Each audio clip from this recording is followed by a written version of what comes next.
Bonjour, je vais vous parler du matériel de base à avoir chez soi quand on veut commencer à peindre dans le mix média. Le mix média étant le mélange de toutes les techniques entre elles et le rajout de matériaux bizarres. Les résultats sont infinis et il existe beaucoup de vidéos sur internet que vous pouvez trouver et ensuite laissez place à votre imagination, l'expérience, essayez.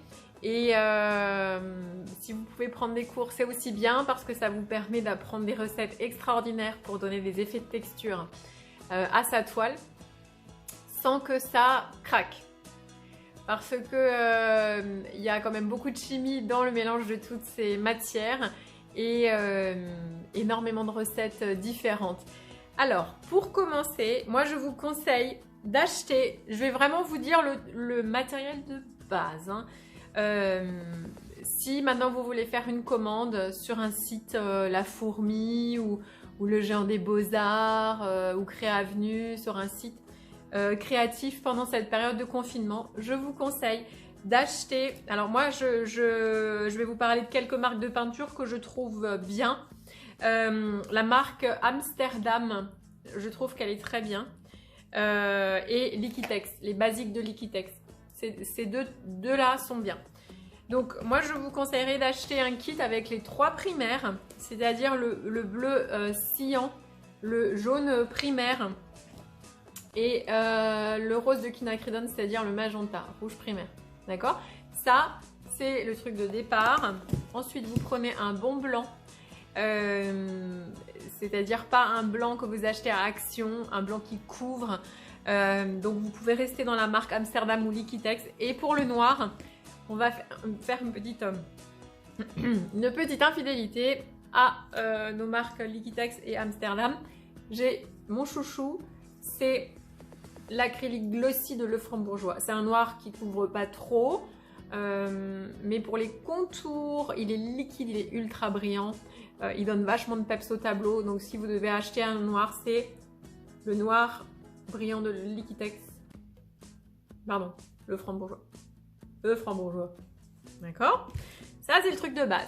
Si tu veux aller un petit peu plus loin et commencer à faire des nuances, si tu n'as jamais fait de cercle chromatique, tu ne sais pas trop comment mélanger tes couleurs, ou simplement si tu veux aller plus loin dans tes nuances, dans la gamme des couleurs chaudes, je te conseille d'acheter également du rouge carmin, la basique de Liquitex. On va aller sur du rouge, ça s'appelle le rouge de cadmium foncé. C'est un bordeaux foncé, d'accord? Et un rouge un peu plus pompier, qui est rouge vif, qui va s'appeler rouge de cadmium moyen. Rouge de cadmium foncé, rouge de cadmium clair. Alors on voit qu'ils s'appellent avec des noms de pigments, le cadmium étant un pigment métallique. Ça veut dire que ce sont des peintures de bonne qualité et ce ne sont pas des colorants chimiques. Basique de Liquitex. Je les aime beaucoup. Mais je vous ai parlé de Groupe, mon fournisseur de peinture. Donc lui, il fabrique sa peinture et en rapport qualité-prix. Si vous avez l'occasion d'aller acheter chez lui, si vous êtes en Alsace, dans le Strasbourg-Nord, à Souffelweiersheim, si vous pouvez aller vous acheter 1 kg de jaune, de magenta, de noir, de blanc chez lui, du liant, etc. chez lui, il n'y a pas meilleur rapport qualité-prix et en plus c'est local. Donc j'ai fait une vidéo sur Groupe, vous déroulez les posts et vous la trouverez. On va continuer pour cette période de confinement. Groupe est fermé, donc on va commander par internet. Je vous ai montré un petit échantillonnage de couleurs chaudes. Je vous montre aussi en couleur froide. Ça peut être chouette d'avoir un turquoise également. Là j'ai oublié de le prendre, mais couleur turquoise et ainsi qu'un bleu outre-mer. Alors là je suis toujours dans les mêmes marques, c'est ou Liquitex basique ou Amsterdam série standard.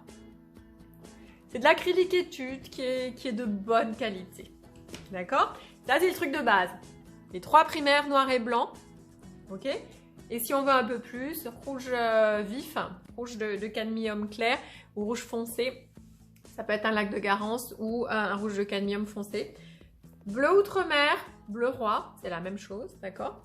on peut aussi l'appeler ultramarine, et un bleu ou un bleu turquoise. D'accord? Là, c'est déjà vachement bien pour commencer. Ensuite, pour faire des transparences, il y a l'eau, mais ça ne brille pas au séchage. Donc, on s'achète un médium qui va pouvoir se mélanger dans la palette doucement. À chaque touche, on va plouffer un peu dans le médium et on fait des petites transparences sur son tableau. Et le meilleur, c'est celui de groupe, mais il est fermé. D'accord? Sinon, le deuxième meilleur, c'est Liquitex Professionnel Gloss Médium et Vernis. Il est 2 en 1. Il se met dedans et il se met dans la peinture et il se met sur la peinture. Si vous en avez que un à acheter, alors c'est celui-là. C'est assez cher le médium, mais ça rend les couleurs très vibrantes, très belles. Ça les améliore. Alors ça, c'est vraiment bien pour commencer. Au niveau des pinceaux, je vous conseille d'investir dans des pinceaux synthétiques de la marque Léonard. Ils se vendent au Géant des Beaux-Arts. Là, par exemple, c'est le numéro 10. Vous voyez, il est très tonique, doux et tonique. Donc, il est bien pour des travaux de précision et des touches vigoureuses. Et ça existe également. Alors, vous voyez là, le poil, il est d'une autre couleur, mais c'est aussi synthétique. Du coup, c'est cool. On laisse les poils des animaux sur les animaux. Et on utilise des pinceaux synthétiques si on peut. Ok? Ces deux, ils sont super.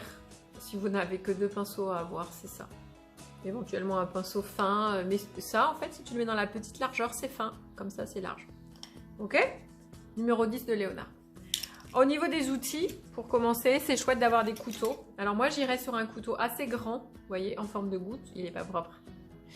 Et un couteau anguleux. Donc, vous voyez la différence? Il y en a un qui est arrondi ici au bord, et celui-là est anguleux.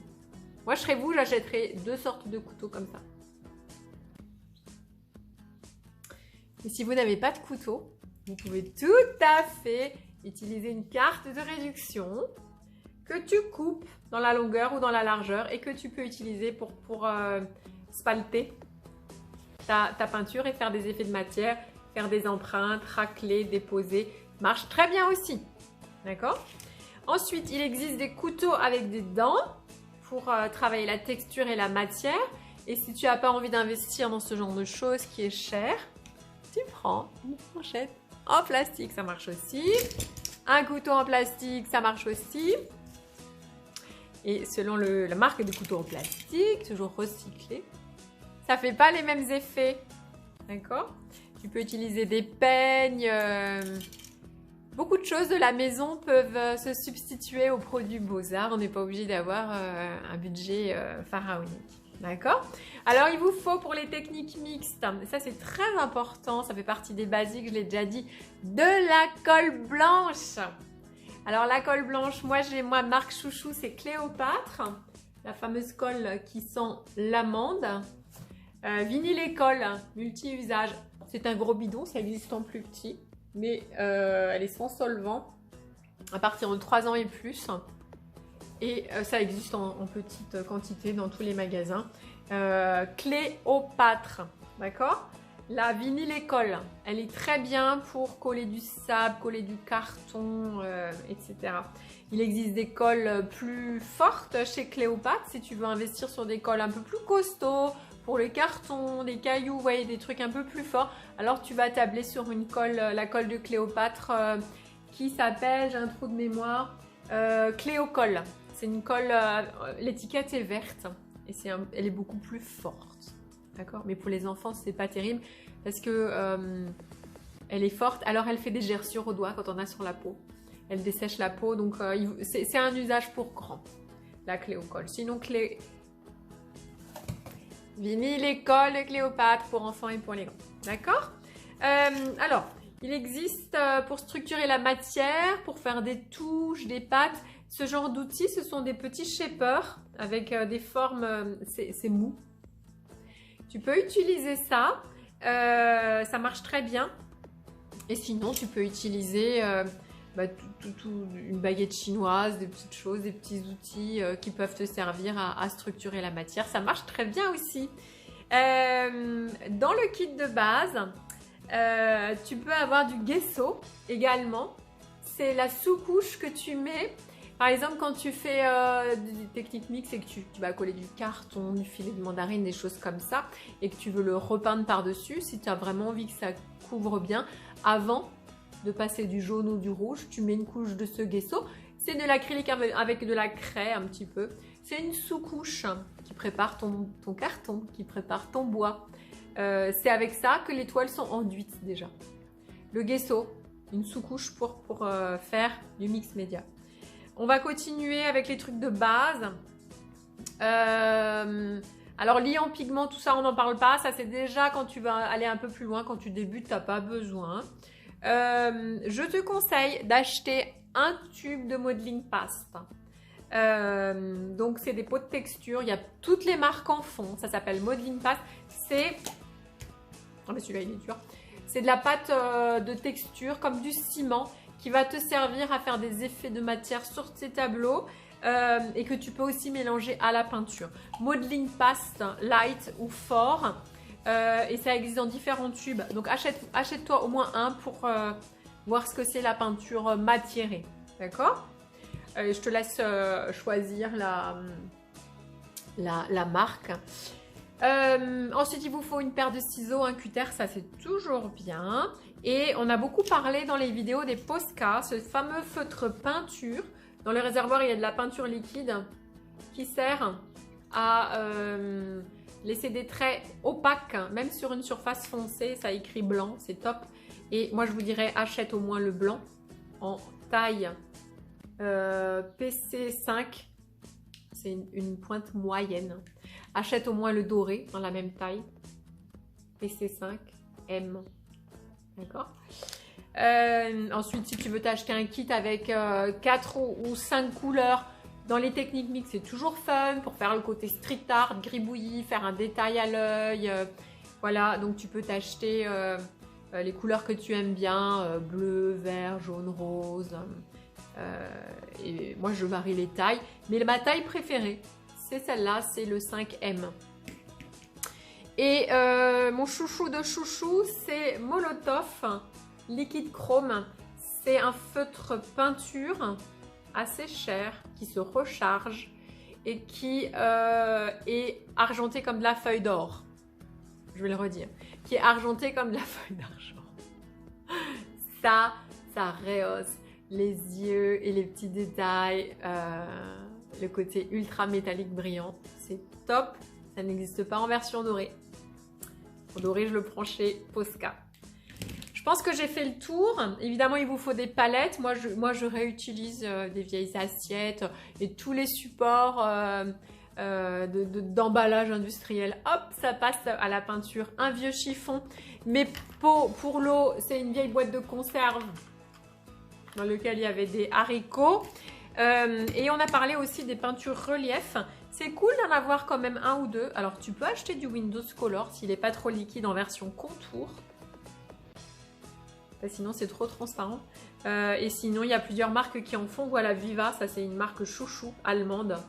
Viva, qui fait des cernes relief, hein, donc des peintures en relief pailletées de toutes les couleurs. C'est une très bonne marque. Je pense que j'ai fait le tour. Qu'est-ce que j'ai oublié de vous dire? Les éponges. Très très bien en technique mixte, les éponges. Éponge carrée ou une éponge à vaisselle dans lesquelles que tu réexploites. Là, vous avez vraiment le truc de base. Acrylique, médium, colle et différents outils. Feutre, cerne relief pour réveiller le tout. Magnifique, vous avez tout.